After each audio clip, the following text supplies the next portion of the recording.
Okay, we are recording. Greetings, everyone. Welcome, welcome, welcome. So, really quickly, I'm doing an off the cuff discussion on The Batman, the movie that's coming out in 2021, the trailer that blew everybody away at DC fandom. If you want to watch a 2 hour version that's condensed, you can watch my group react to DC fandom. That's not like 8 hours of fluff. It was a great conference, it was just way too long. And then we have the second thing here. Now, obviously, Hollywood being Hollywood, they wanted to try to go back to recording, doing the Batman after that very amiss reaction. Currently, the trailer for DC fandom for the Batman teaser has like 20 million views. Quite a lot. Matt Reeves is super happy, super satisfied. Then they try to go back to filming. This movie has only been 25% completed, and we have this situation. Not only is the weekend of comics quite devastating because of the passing of Chadwick Boseman, we also have this situation where Robert Pattinson unfortunately acquired the COVID-19 virus. Now, I think he's going to be fine. He's young, so I'm pretty sure he's going to survive this, but this is still something that's telling. Like, don't go back to film movies because shit like this will happen. I know that DC, and I excuse that dumb fucking motorcycle in the background, this is live, but I know DC wants all the money. They want to go back and finish. They want to say, we don't want to do just 25% of the movie. We want to finish this shit real quick because everybody liked it. Still, focus on the health of your cast and crew first, then go back to filming. Otherwise, you get situations like this. That's all I wanted to say on that matter. Let's see. Let's get right into breaking down the trailer and let's give it a shot. Hold on. I'm going to cut my volume up a little bit more. I'm sorry if I get background noise, by the way. It's live. Shit happens. So we have the red symbolism here, or the color scheme that they're going for. Got a dead body on the ground. Unidentifiable man, and you have the Riddler here having all this tape. I think he's gonna like tie him up and kill him with the tape, because later we see his face is all muffled up like this, and it says "No more lies" on the tape. Edward Nygma being the guy that he is. Hold on. He looks kind of like, he has some Hush garb going on, or some Hush vibes. It reminds me of Batman Hush, so to speak. Thomas Elliot, where he goes around, trying to get the perfect face, trying to align his face again with Bruce, and he commits these very awful and grisly murders. And I'm wondering, will that be inspiration for this story? I think they did that before with a recent Batman adaptation that people were kind of skeptical about for good reason, because Batman Hush kind of turned Riddler into the foe instead of Thomas Elliot. So I'm wondering if they're channeling the same sort of vibe here. I don't know. I kind of like it though, I'm not gonna lie. There you have the killed man. I think it might be a Gotham, official. Previous mayor, maybe something like that. It seems like a big deal because later in the trailer, they do have a funeral for this guy, I think. So let's listen in. There's the Gotham FBI. From your secret friend. Who? There's Jim Gordon there. This is a little bit too loud.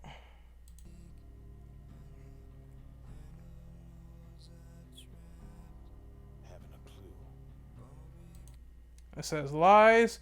Obviously, all the stuff here, just looking at it, Gotham Gazette, it appears that, of course, as usual, they might carry on a story where, obviously, Joker has some problem with the system at hand. Maybe it failed him. I assume that's going to develop more into some backstory because of some personal stuff going on. It might be equivalent to Joker, where, obviously the system failed that guy in that story. He has a problem here, so he's taking it out on the Gotham officials as we see. Says lies. Also, he's giving messages to Batman. Now, this is interesting because they decoded this message. And let's see here. Let's go back to that writing there. I think it says, "What does a liar do when he's dead?" And I think the decoding here is he lies still. So if you want to know about that a little bit more, you can go out and find that. It's crazy how fast someone decoded it.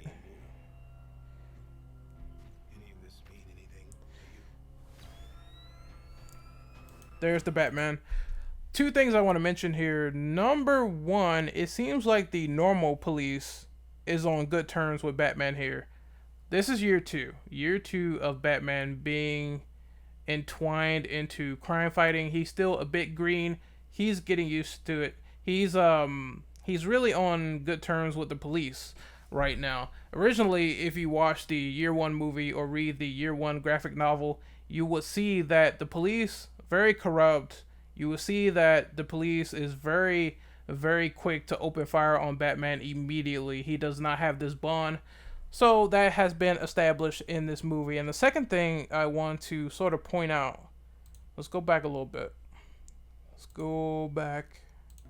Any of this mean anything to you? Aha! That's my second point. My second point is that I really like how this movie focuses on the detective asset. Batman is known as the world's greatest detective. What do they usually show him doing? Fighting, beating people up, beating people to a pulp, breaking arms, legs, just doing all this crazy vigilante stuff, working with the Justice League, etc. They really didn't focus on a hardcore detective story, a hardcore film noir detective story for Batman until now, and I'm getting those vibes. They have both combat and using your wits in this movie with the Riddler. That's something to really appreciate. Let's continue, and the suit just looks cool, man. I had no problem with it. Like, I always thought the Pattinson suit looked fine for what it is. I think the needles on the arms, it looks a bit weird, but I said this before that they could be some sort of knockout aesthetic. Like maybe he's injecting some sedative into the enemies that he fights. That could be the case. Let's continue on. We have the police offering official statements. Also, that's an interesting shot here of Bruce not wanting to be seen, apparently, because he's wearing a mask. I assume the citizens of Gotham, they don't know that he's back in town. Therefore, he doesn't want to be seen in public without the face mask, which is interesting. That's something to point out. You're becoming quiet. You got this location here. It looks very gothic. You got graves here. Oh, this is all like very just gothic, film noir looking. Here's the Batcave. I assume that is Alfred talking. Let's go back a little bit. You're becoming quite a celebrity.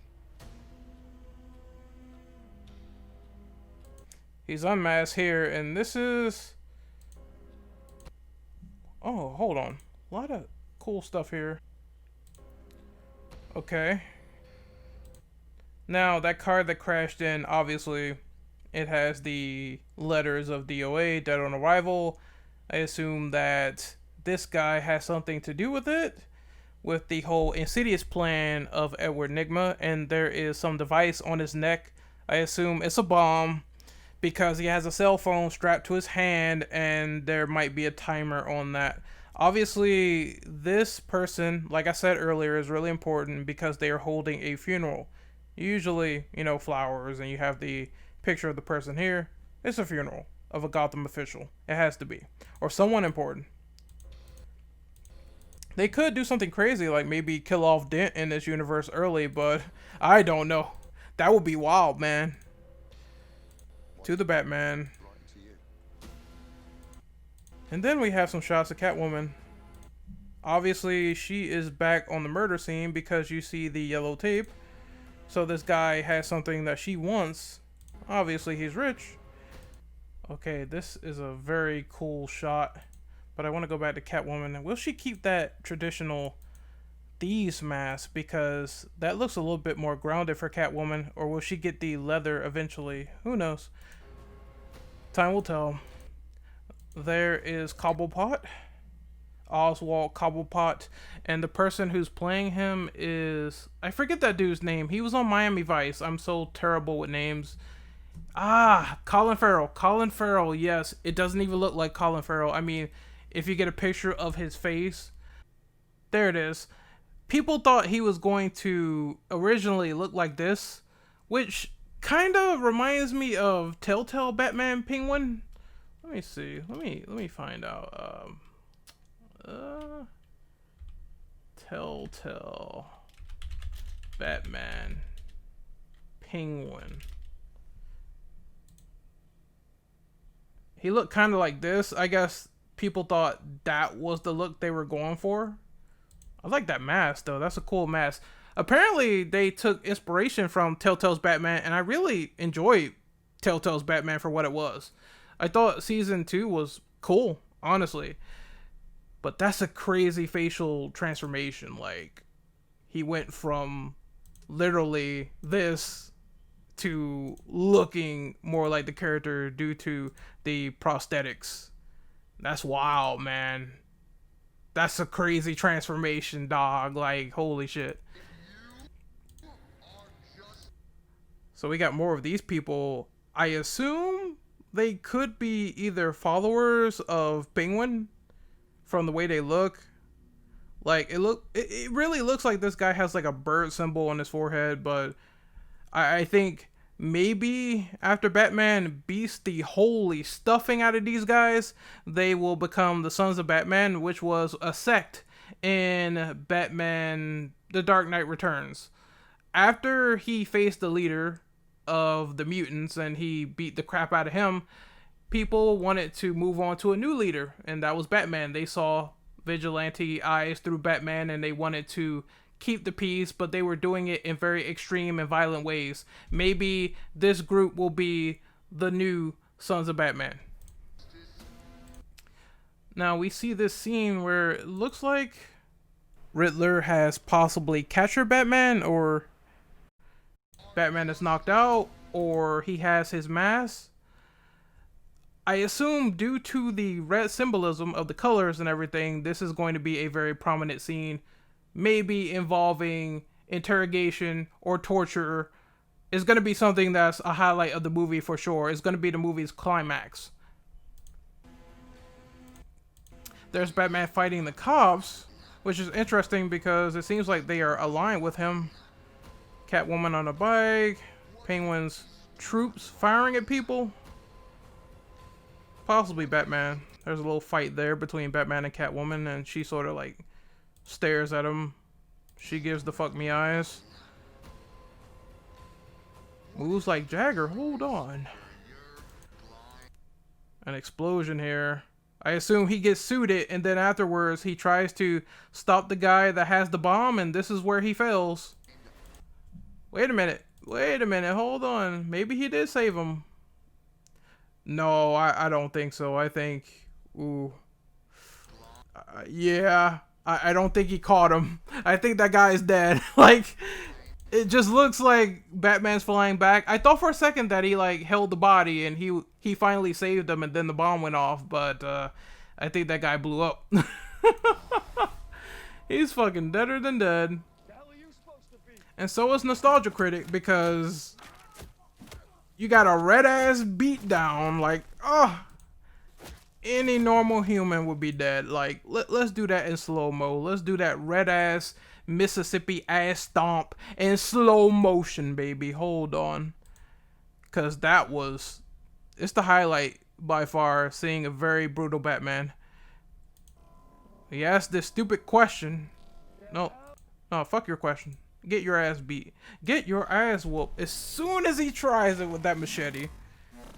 It's like, Actually, let me mute this because the sound is annoying. breaks his arm, pimp slap, where's my money? Bitch, take another one, bitch. Take another one, bitch. And then he just clocks him. And he's not done yet. Oh no, he gets down a little bit, starts beating on him. And then mobile target. He has to eat food through a straw for the rest of his life. And now they know the fear of the Batman. Or as he pronounces like he does in the animated show, I am vengeance. I am the night. I am Batman. Alright, let's turn that back up because we want to hear that. Hold up. Right there. Put the fear of God into him. I'm vengeance. Yep. There's the Batmobile that looks a little more traditional, you know, conventional. Little car chase here. It's a lot going on here. Like, there's a car chase with Penguin. Batman gets shot fighting these guys. Then he gets shot at some more trying to escape. So that's your big signature action sequence. And then it ends on a shot with him fighting these random thugs. Cue the logo. Money shot. Perfect trailer. I loved it. I loved it to splinters, and I look forward to this movie. Very dark, very dramatic. This is a dialogue that he says, you know, why am I part of this? You'll see. And then they leave it at that. With these symbols obviously alluding to the fact that the movie's coming out in 2021. It sucks it got delayed again. It really sucks. Oh my god, that was so good. That was so good. Like, that's the only thing I can say. That's the only thing you can say from a quality standpoint, from everything that embodies DC Comics and Batman itself, from it being this film noir centerpiece and bringing in the mystique and the stuff from Riddler, and obviously you got Penguin. At first I thought it was going to be too many villains, but I think they might do well with just the two big foes, and Selina might be the, you know, little mistress that goes around, centers Bruce, and then she gets in trouble, and then it's like, you know, he has to save her. I think that might be it. Like, Catwoman, I mean, she can fend for herself, but I still think they're going to catch her eventually, and then there's going to be some type of riddle involving her. We all know that this is going to happen. I mean, it literally happened in the comics and Arkham Knight and all that shit. You know it's going to happen. Catwoman is going to be a murderous riddle, and they're going to put that as a highlight of the movie.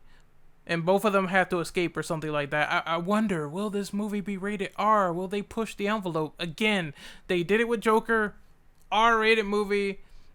They also made Birds of Prey like an R-rated movie. They're definitely exploring deeper adult terrain that Marvel isn't. And competition is good. I like Marvel and I like DC, and I want to see them, you know, push each other a bit as the time goes on. Anyway, this is Renegade Operative signing off. Hopefully you guys enjoyed this reaction. What do you guys think of the video? Be sure to like, share, and subscribe. And once again, if you enjoy content like this, please be vocal. Let me know in the comments. I will be working on other stuff. I know it was super hot while I was doing this, so I had to edit this a little bit, but still, you know, bear with me because, man, it's not over yet in terms of this COVID thing, and I just want them to go back and develop Batman without any more complications. Keep the crew safe, but develop that shit at a later time. That's all I want. This probably might slide into 2022, in my opinion. I think it's going to happen. I know if this continues into the summer, hopefully it doesn't, then it's going to happen. They got to push it back. And I'm going to miss when the Batman was going to go head to head with Spider-Man 3. That was going to be the most interesting summer of all fucking time. Batman and Spider-Man on the big screen. Again, competition is good. Head to head. We were going to see that. And because some dumb shit ate a bat, we're stuck with this. It sucks, dude. It really does. But let me know how you feel below. I'm signing out once again, and once again, stay safe, people. I'll talk to you later. Peace.